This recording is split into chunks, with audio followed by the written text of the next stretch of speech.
Schön, euch alle zu sehen. Wer war schon in den Ferien? Hand hoch. Ja, wer hat die Ferien noch vor sich? Oh, Neid im Raum. Hey, ich möchte gerne heute über das Thema sprechen: Gottes unerwartete Pläne für dich. Schau, es gibt die zwei wichtigsten Momente im Leben eines jeden Menschen. Ist zum einen der Tag, wo du geboren worden bist, und der Tag, an dem du herausgefunden hast, warum. Und mein Gebet für heute ist es, dass diese Predigt Gott nutzen kann, um dir diese zwei Dinge nochmal deutlich zu machen. Dass es gut ist, dass du hier bist und dass Gott einen Plan für dich, einen unerwarteten Plan für dich bereit hat. Ob du neu im Glauben bist, noch nicht im Glauben bist oder schon seit 30, 40 Jahren mit Jesus unterwegs bist, ich glaube, Gott kann und möchte dich heute überraschen mit seinen Absichten. Es war circa vor 17 Jahren, als ich in einem Gottesdienst war im ICF Basel, im Gundeli noch. Wer war damals noch im Gundeli Casino dabei? Vor 17 Jahren einer meiner ersten Gottesdienste, in dem Gott mein Leben radikal nicht verändert hat, aber ich sag mal radikal eine neue Weiche gestellt hat für mein Leben. Ich kam da mit Rückenbeschwerden in die Celebration. Monatelang hatte ich das. Hatte an diesem Sonntagabend immer noch einen Kater vom Abend davor, weil ich im Ausgang war und mich üblicherweise jedes Wochenende abgeschossen habe. Ich hoffe, meine Eltern hören jetzt nicht zu, weil die wissen da nichts davon, genau. Aber ich bin jetzt anders, ich bin jetzt neu. Genau, aber ich war auf der Suche nach dem Sinn meines Lebens. Warum bin ich hier? Und die Frage, gibt es mehr als Party zu machen? Gibt es mehr als Geld zu verdienen, in den Urlaub zu fahren, einen guten Job zu haben, ein Haus zu kaufen? Diese Fragen trieben mich um. Ich wollte wissen, warum bin ich hier auf dieser Welt? Ich kam mit Rückenschmerzen in diese Celebration rein. Da gab es ein Gebetsteam. Ich wurde geheilt von diesen Rückenschmerzen. Und Gott hat in diesem Gottesdienst mir deutlich gesagt, warum ich hier bin. Er hat mir gesagt, ich bin berufen, das Evangelium zu predigen. Und ich ging dann raus, ich habe es dann nicht wirklich verstanden, ich bin ein bisschen schwer vom Begriff. Es ging noch ein paar Jahre, bis mein Leben sich dann auf diese Bahn gefunden hat. Ich habe dann Theologie studiert und so weiter. Warum erzähle ich diese Geschichte? Ich glaube, Gott kann solche Zusammenkünfte brauchen und ich bin überzeugt, dass er heute hier ist und ebenfalls Menschen begegnen möchte. Und einige von euch wird er erinnern an seine Pläne, die er für dich hat. Einige von euch wird er zurückholen auf seine Wege. Zu gewissen von euch wird er zum ersten Mal direkt sprechen. Ich glaube wirklich, Gott wird diese Zusammenkunft heute nutzen für seine unerwarteten Pläne. Und deswegen möchte ich gerne starten mit einem Gebet. Ist das gut? Vater, wir laden dich ein in diese Zeit, die wir jetzt gemeinsam haben. Wir laden dich ein, zu sprechen, zu wirken. Ich bitte dich, dass du unsere Ohren öffnest, unsere Herzen öffnest für deine Absichten, für deine Pläne, für deine Worte. Und wir sind gespannt, was du, Heiliger Geist, heute tun möchtest. Amen. Amen. Wir waren ebenfalls als Familie in den Ferien und wir haben uns entschieden, nach Balkonien zu reisen und Balkonien, kennt jemand dieses Land? Das ist in der Schweiz, vor jeder Haustür. Und an einem Nachmittag hatte ich die grandiose Idee, einen Ausflug zu machen mit meinen Kindern. Meine Frau wollte nicht mitkommen, ich ging dann mit meinen Kindern, die sind 5 Jahre, 4 Jahre und 2 Jahre alt, nach Reigoldswil und wir sind mit der Gondel die Wasserfallen hochgefahren. Kennt jemand diese Gondel in Reigoldswil? Und das war so genial, die konnten ihr Zvieri essen, das ihre Mutter liebevollerweise für sie bereit vorbereitet hat, weil ich hätte nicht daran gedacht, aber sie hatten was zu essen. Und wir sind dann da hochgefahren und es war schon spät. Ich wusste, die letzte Gondel runter, die geht schon bereits in 2 Stunden. Und während wir da hochgefahren sind, kam mir die Idee, ja, es wäre doch mal Zeit für ein Abenteuer für meine Kinder. Und ich hatte die Idee, komm, wir fahren hoch, aber dann wandern wir runter, weil ich hatte das in Erinnerung, dass wir das auch getan hatten, als ich ein Kind war. Ich wusste nicht mehr, wie alt ich war, und ich habe das meinen Kindern versucht schmackhaft zu machen, habe gesagt, hey, komm, wir laufen doch da runter, wir wandern runter. Und zu meiner Überraschung war niemand begeistert. Alle haben gesagt, warum sollten wir das machen, wenn wir auch mit der Gondel runterfahren könnten und so. Und dann habe ich versucht, ihnen zu zeigen, ja, guck mal da unten, dieser geniale Weg, wir könnten den lang gehen und schau mal diese Kühe dort unten und dieser Wasserfall. Und ich habe alles gegeben, sie zu überzeugen. Und irgendwann war meine Tochter überzeugt und hat gesagt, okay, das wäre doch eigentlich cool. Meine 2 Jungs waren immer noch verwirrt, dass ich auf diese Idee gekommen bin. Dann sind wir dort oben auf dem Spielplatz, haben das angeschaut und so weiter. Und dann kam es zur letzten Gondel nach unten. Und 5 Minuten bevor die letzte Gondel nach unten gefahren wäre, fragte ich so, und jetzt wandern wir runter? Und meine Tochter hatte eine Idee und sie hat gesagt, ja, wenn wir alle ein Eis essen dürfen jetzt, dann wandern wir runter. Und habe ich gesagt, gut, Deal, machen wir. Und es war 5:30 am Abend und sie hatten noch kein Abendessen gegessen, aber es gab dann Eis und alle waren begeistert. Ja, wir wandern dort runter und auch die Jungs fanden es toll. Und dann sind wir losgelaufen und ich habe gedacht, ja, das wird jetzt schon spannend.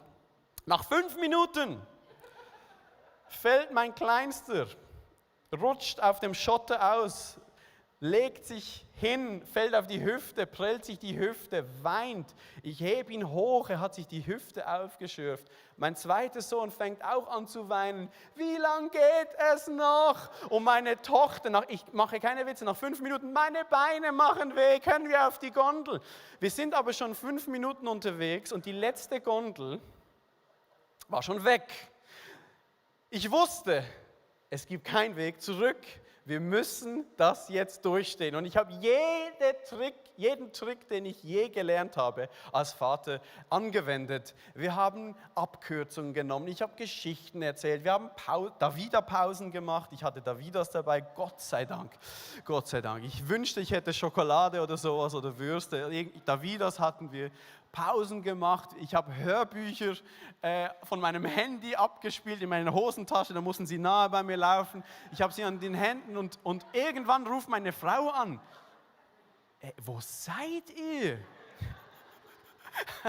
Und ich so, ja, ich habe mich ein bisschen überschätzt. Der Mann hat gesagt bei der Gondel, es geht ungefähr 1 Stunde, bis man unten ist. Und wir waren jetzt 1 Stunde unterwegs und wir waren noch nicht mal in der Hälfte, oder?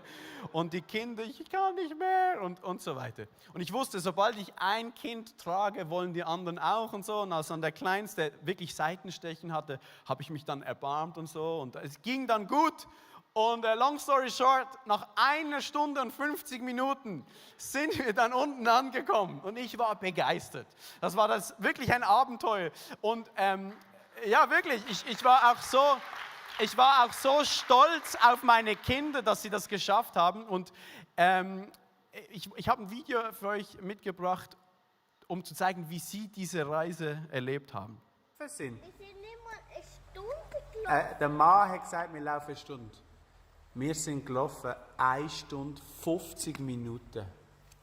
Ist es toll gewesen? Nein! Habt ihr es spannend gefunden? Nein! Wollen wir das nochmal machen? Nein!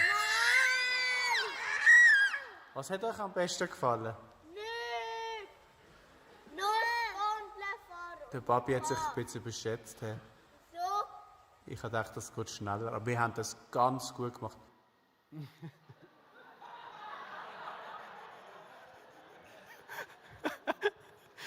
Warum erzähle ich euch diese Geschichte? Ich glaube, wenn Gott dir von Anfang an zeigen würde, was er mit dir vorhat, dann würdest du ihm nie dein Leben anvertrauen. Nein, das war ein Witz. Ich glaube ja wirklich, meine Kinder fanden das eigentlich toll und sie konnten ihre Begeisterung einfach noch nicht zum Ausdruck bringen. Spaß beiseite. Ich glaube, wirklich der wahre Grund, warum ich diese Geschichte erzähle, ist, weil ich das Gefühl habe, dass Gott heute einigen Leuten hier vor Ort und online sagen möchte, schau, damit du von Gott gebraucht werden kannst für seine Pläne, musst du nicht sonderlich qualifiziert sein, du musst auch nicht fehlerfrei sein, sondern du musst verfügbar sein. Schau, Gott sucht sich für seine Pläne nicht fehlerfreie, sondern verfügbare Menschen. Gott sucht sich nicht die Qualifizierten für seine Absichten, sondern die Bereiten. Diejenigen, die sagen, hier bin ich Gott. Der Grund, warum ich das so betone und warum ich denke, das ist wichtig, ist, weil wir das so an uns haben, wir Menschen, dass wir oft Gründe vorschieben, warum Gott uns nicht brauchen soll. Und es sind Gründe wie Gott, ich bin nicht gut genug, ich bin nicht talentiert genug, ich habe nicht das nötige Zeug, die nötigen Ressourcen, ich bin nicht heilig genug, ich habe genug Fehler. Gott, nimm jemand anderen. Dann hast du weniger Probleme, als wenn du mich nimmst. Und es sind diese Gründe, die wir vorschieben und dann verpassen wir Gottes Abenteuer, das er für jeden Menschen bereithält. Gott sucht nicht fehlerlose Menschen für seine Pläne, sondern verfügbare Menschen. 2. Chronik 16, Vers 9 steht etwas Interessantes über Gott, denn die Augen des Herrn schweifen über die ganze Erde, um sich mächtig zu erweisen an denen, deren Herz ihm ungeteilt gehört. Gott sucht nicht mächtige Menschen für seine Pläne. Gott sucht Menschen, die sich ganz an ihn hängen, sich zur Verfügung stellen, damit Gott sich an ihnen mächtig erweisen kann. Das ist ein Unterschied.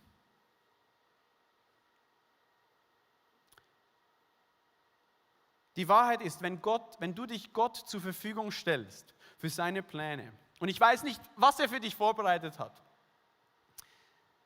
aber wenn du das wirklich tust, dann erfüllt er dich mit dem Heiligen Geist und befähigt dich für das, was er für dich vorbereitet hat.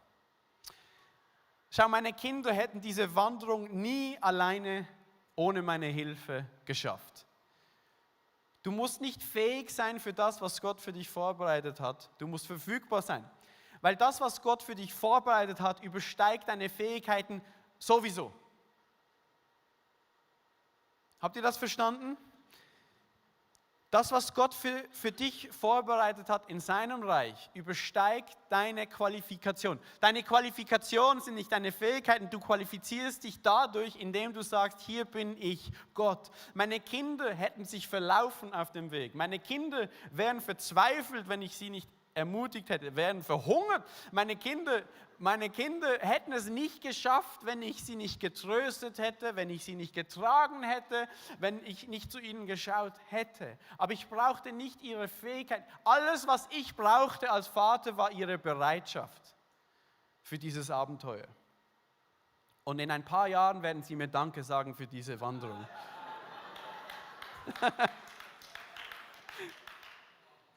Schau, es gibt unzählige Geschichten in der Bibel, die diesen Punkt verdeutlichen, dass wir nicht fähig sein müssen für das, was vorbereitet hat, sondern einfach verfügbar.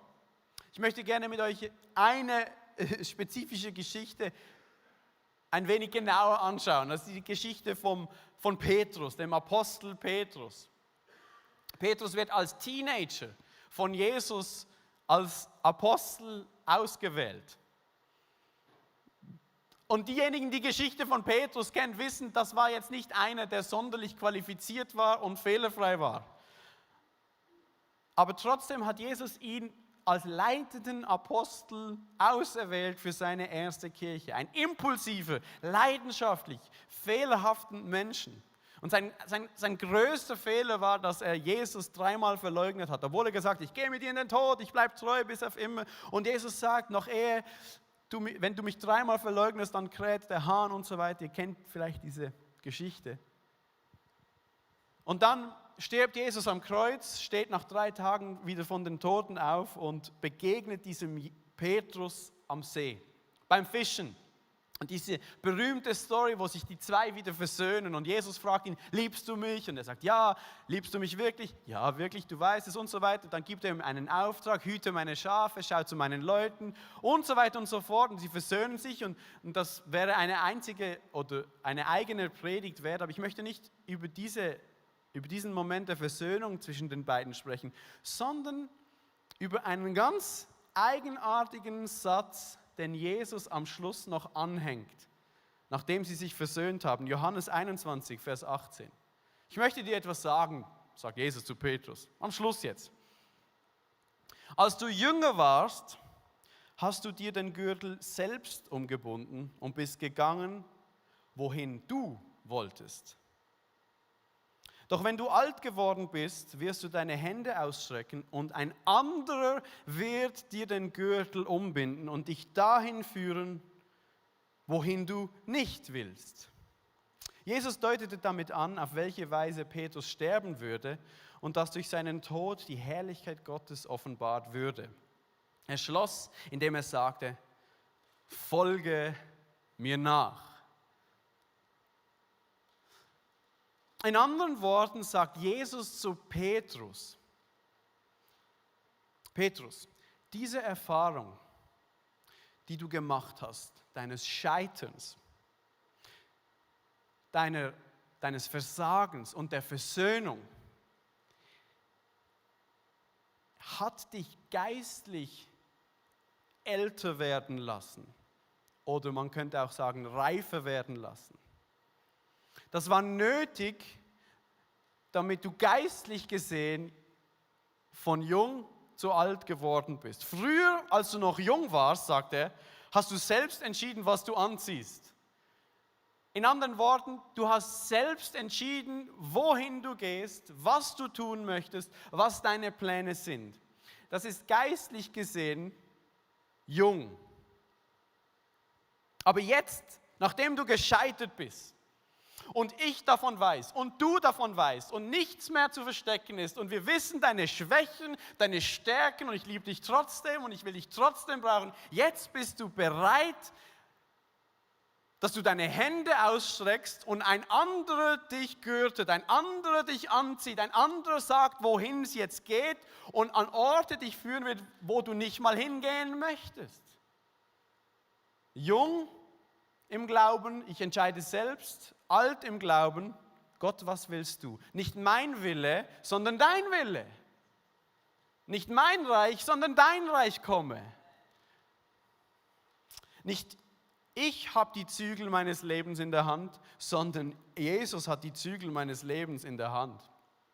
Es ist wie, als hätte Petrus scheitern müssen, damit er an diesen Ort kommt, wo er die ganze Kontrolle seines Lebens Jesus wirklich anvertrauen kann, möchte und das auch erleben wird. Jesus nennt das an einer anderen Stelle in der Bibel auch, das Samenkorn muss sterben, damit es aufgehen kann. Erst im Zerbruch, erst wenn wir erkennen, dass wir an das Ende unserer selbst gekommen sind, kann Gottes Kraft wirklich durch uns wirksam werden. Und wir wissen von Petrus, dass Gott ihn mächtig gebraucht hat nach dieser Zeit. Unglaubliche Wunder durch ihn gewirkt hat, die Kirche gegründet und so weiter. Und wir hören nachher gerade eine Geschichte ein wenig im Detail. Bis zum Schluss, am Ende des Lebens von Petrus, wo er die Ehre hat, für Jesus als Märtyrer zu sterben. Aber der Schlüssel, den Petrus hier erkannt hat, den auch du verstehen musst, wenn du möchtest, dass Gott dich mächtig brauchen kann, ist es, dass du verstehen musst, Gott sucht nicht super talentierte Menschen für seine Pläne, sondern verfügbare Menschen. Diejenigen, die sagen, hier bin ich, gürte du mich. Auch Apostel Paulus hat das verstanden. Er bringt es an einer Stelle anders zum Ausdruck, im 2. Korintherbrief 4, Vers 7. Er redet über den Heiligen Geist als kostbaren Schatz, als diese Kraft, die uns befähigt. Wir haben diesen kostbaren Schatz in zerbrechlichen Gefäßen aus Ton. Er beschreibt den Menschen sich selbst als zerbrechliches Gefäß aus Ton. Fehlerhaft, zerbrechlich. Warum? Denn es soll deutlich werden, dass die alles überragende Kraft, die in unserem Leben wirksam ist, Gottes Kraft ist und nicht aus uns selbst kommt. Gott möchte das, weil er sich durch dich mächtig zeigen möchte. Das, was es braucht, ist deine Verfügbarkeit. Und wie gesagt, ich weiß nicht, wie Gott dich brauchen möchte. Aber ich sage dir eins, wenn du die Zügel deines Lebens Gott anvertraust, wird er dich mit dem größten Abenteuer überraschen. Und dein Weg mit Gott wird nicht sein wie der Weg eines anderen oder einer anderen. Es ist ein Abenteuer, das ich mir für jeden hier und jede und online wünsche, weil dazu bist du geschaffen. Ich möchte jetzt ein Beispiel nennen, wie dieser Petrus geführt wird. Und das ist ein Beispiel, ich finde das wirklich humorvoll und auch bezeichnend, weil es das auf den Punkt bringt, wie Gott führt, wenn wir wirklich ihm die Zügel übergeben haben. Petrus ist nun Apostel, er ist erfüllt mit der Kraft Gottes und er wandert da umher von Kirche zu Kirche und es heißt von ihm, er ist in Joppe, das ist am Meer, Mittelmeer in Israel und er ist dort am Beten. Was macht man als Apostel? Man betet, auf einem Dach betet er und dann heißt es, er hat Hunger und während er Hunger hat, denkt er, ich möchte was essen, dann hat er plötzlich eine Vision und es öffnet sich der Himmel und es kommt ein Tuch runter mit Tieren auf diesem Tuch und eine Stimme, die ihm sagt, iss. Okay, das ist schon mal komisch. Also zuerst bereitet man die Tiere zu, bevor man sie isst und so weiter. Aber für Petrus waren diese Tiere, die da runtergelassen wurden, aus jüdischer Perspektive unreine Tiere, oder? Und Petrus sagt, nein, auf keinen Fall. Ich habe das noch nie gemacht, ich bin Jude. 3-mal hat er diese Vision und 3-mal sagt eine Stimme, iss. Weil Gott ihm in diesem Moment deutlich machen möchte, dass seit dem Tod und der Auferstehung von Jesus nicht nur Juden freien Zugang haben zu Gott, sondern alle Menschen. Auch diejenigen Menschen, die er als Jude für unrein hätte bezeichnet und sich distanziert hat davon. Und hier bricht so das Evangelium auch für Petrus zu den Heiden durch, oder? Und Gott will ihm zeigen, hey, jetzt ist was Neues dran. Und dann hat er diese Vision, wacht auf, staunt immer noch darüber, was gerade läuft. Und in diesem Moment klopft es unten bei ihm an der Tür. 3 römische Soldaten stehen an der Tür. Und in dem Moment heißt es in der Apostelgeschichte, spricht der Heilige Geist zu ihm, geh mit ihnen mit, es ist okay. Okay, Petrus geht runter und sagt, hey, hallo, ich bin Petrus, wer seid ihr und so. Und dann erzählen die ihm, warum sie hier sind. Und was Petrus nicht wusste, ist, dass ein Tag zuvor diese 3 römischen Soldaten ausgesandt wurden von einem Hauptmann namens Cornelius. Dieser Hauptmann, Cornelius, hatte während einer Gebetszeit eine Erscheinung von einem Engel. Okay, es wird immer crazier, oder? Und dieser Engel kam zu Cornelius und hat gesagt, hey, Cornelius, es gibt da einen Mann in Joppe namens Petrus, hol den zu dir, der hat dir was zu sagen. Okay, wir lesen kurz, was die 3 Leute zu Petrus sagen, Apostelgeschichte 10, Vers 22. Die Leute stehen vor der Tür, Petrus sagt, was wollt ihr? Sie sagen Folgendes, der Hauptmann Cornelius, ein gerechter und gottesfürchtiger Mann, angesehen beim ganzen jüdischen Volk, hat von einem heiligen Engel die Weisung erhalten, dich in sein Haus kommen zu lassen und zu hören, was du zu sagen hast. Wir können mir das kurz eingeblendet lassen. Als ich das gelesen habe, mir springt da was ins Auge bei solchen Geschichten. Ich weiß nicht, ob es dir auffällt, aber ist das nicht eigenartig? Ein Engel erscheint Cornelius und sagt, hole Petrus, der ist einen Tag weit weg, du musst einen Tag deine Leute losschicken und wieder zurück, also eine 2-Tagesreise. Hol den zu dir, der hat dir was zu sagen. Bin ich der Einzige, der das komisch findet? Also offensichtlich kann Gott direkt durch diesen Engel zu Cornelius reden, oder? Er tut es ja gerade. Warum dieser Aufwand? Warum der Weg über Petrus?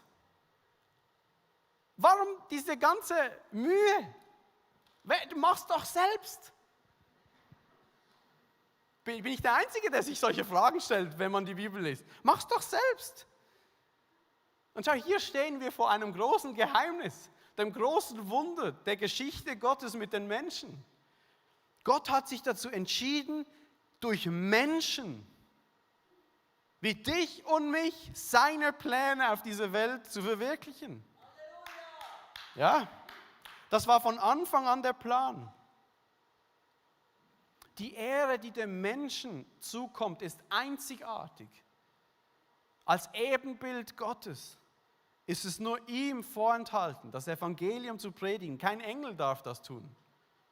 Das war schon immer Gottes Plan, Menschen seine Herrschaft vom neuen Reich anzuvertrauen. Nicht Engeln oder irgendwem, sondern dir und mir.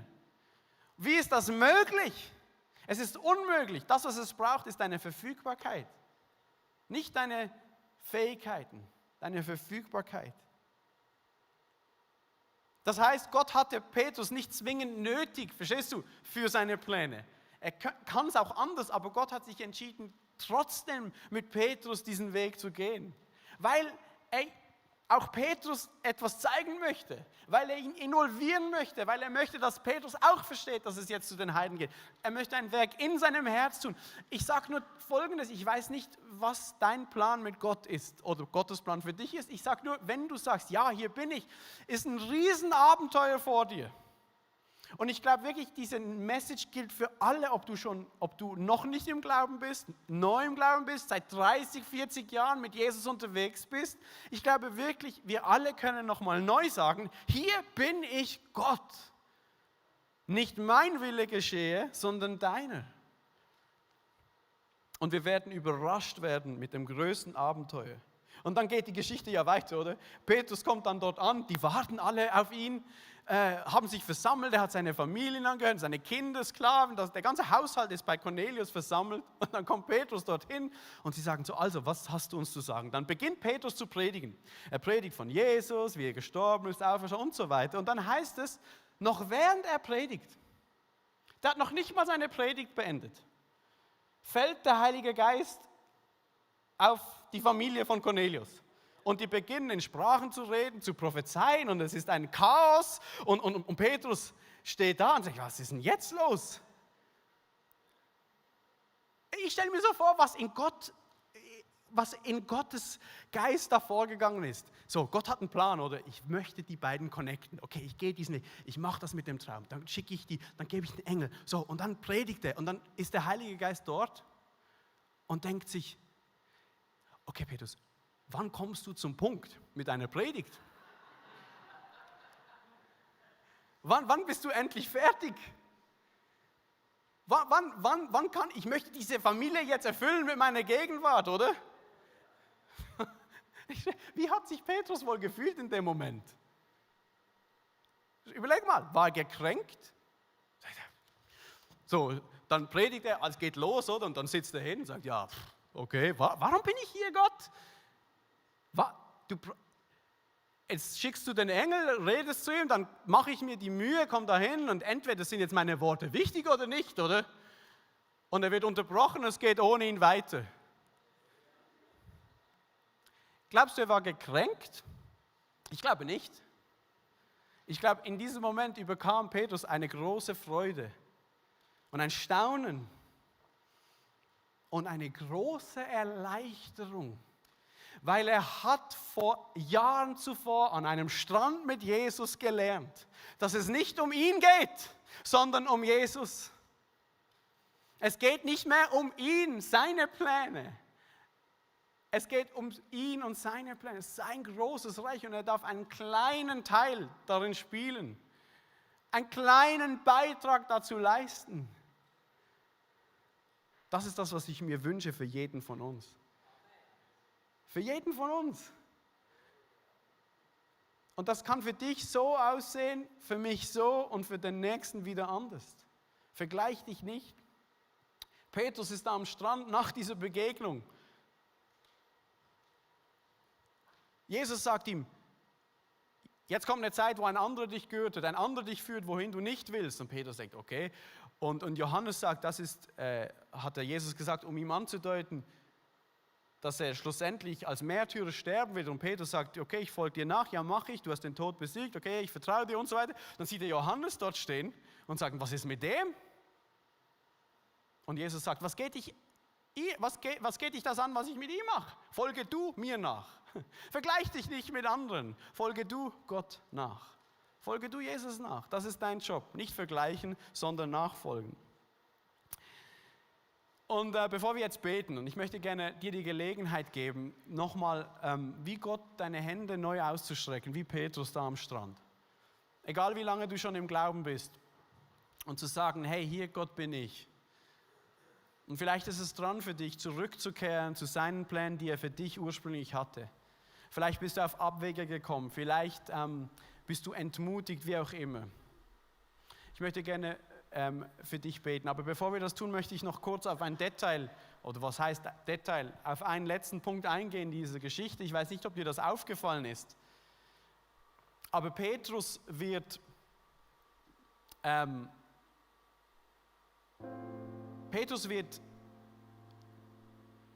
dann von Jesus gegürtet für seinen Dienst, als er am Tiefpunkt seines Lebens war.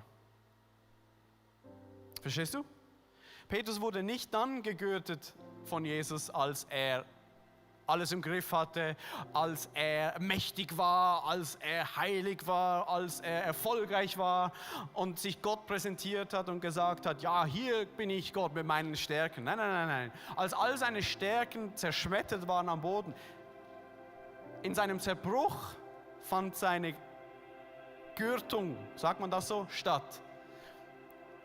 Und mir ist das aufgefallen und ich habe das Gefühl, Gott möchte diesen Moment nutzen, um dich zu ermutigen. Vielleicht bist du heute hier und du bist gescheitert in deinem Leben. Vielleicht hast du Fehler gemacht. Vielleicht bist du hingefallen. Vielleicht hast du Menschen enttäuscht, die dir nahe standen. Vielleicht hast du dich selbst enttäuscht. Vielleicht hast du dein Leben vor die Wand gefahren, wie auch immer. Was auch immer deine Situation ist. Und du fühlst dich nicht qualifiziert. Und du hast das Gefühl, ich habe es versaut und Gott kann mich nicht mehr brauchen. Lass dir das als Ermutigung dienen. Es war im Moment des Zerbruchs, wo Petrus gegürtet wurde. Nicht in seinem erfolgreichen Moment. Und ich glaube, es ist kein Zufall, dass du das heute hörst, wenn du hier bist oder online mir zuhörst. Schau, als mein jüngster Sohn hingefallen ist, nach 5 Minuten fällt er hin, oder? Dann bin ich hin, habe ihn auf die Beine gestellt, habe seinen Staub abgewischt, habe ihn getröstet, habe ihn ermutigt, habe gesagt, komm, wir schaffen das. Und ich glaube, Gott möchte dich ermutigen, dich trösten, dich aufrichten. Und er sagt dir heute, mein Plan für dich ist nicht torpediert durch deine Fehler. Passen wir vielleicht ein paar Dinge an, aber durch deine Fehler wird meine Macht erst wirklich deutlich. Und vielleicht waren deine Fehler ein Sprungbrett für deine Berufung, die Gott für dich hat, weil es geht sowieso nicht um dich, sondern um ihn durch dich. Amen.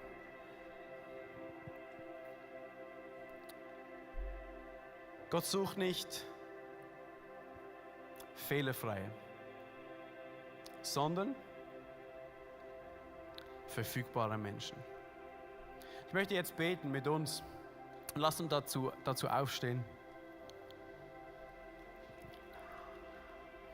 Wenn du hier bist und du merkst, du möchtest dein Leben wieder neu Gott zur Verfügung stellen, vielleicht auch als Ehepaar, vielleicht als Familie, vielleicht dein Business, vielleicht dein Job, vielleicht deine Pläne, deine Hoffnungen, vielleicht deine Enttäuschungen der Vergangenheit, was auch immer. Gott kann das alles brauchen. Gott will das alles brauchen. Wenn du wieder zurückkommen möchtest und ihm das nochmal neu zur Verfügung stellen möchtest, dein Leben, dann darfst du nachher gerne deine Hand heben. Dann beten wir zusammen.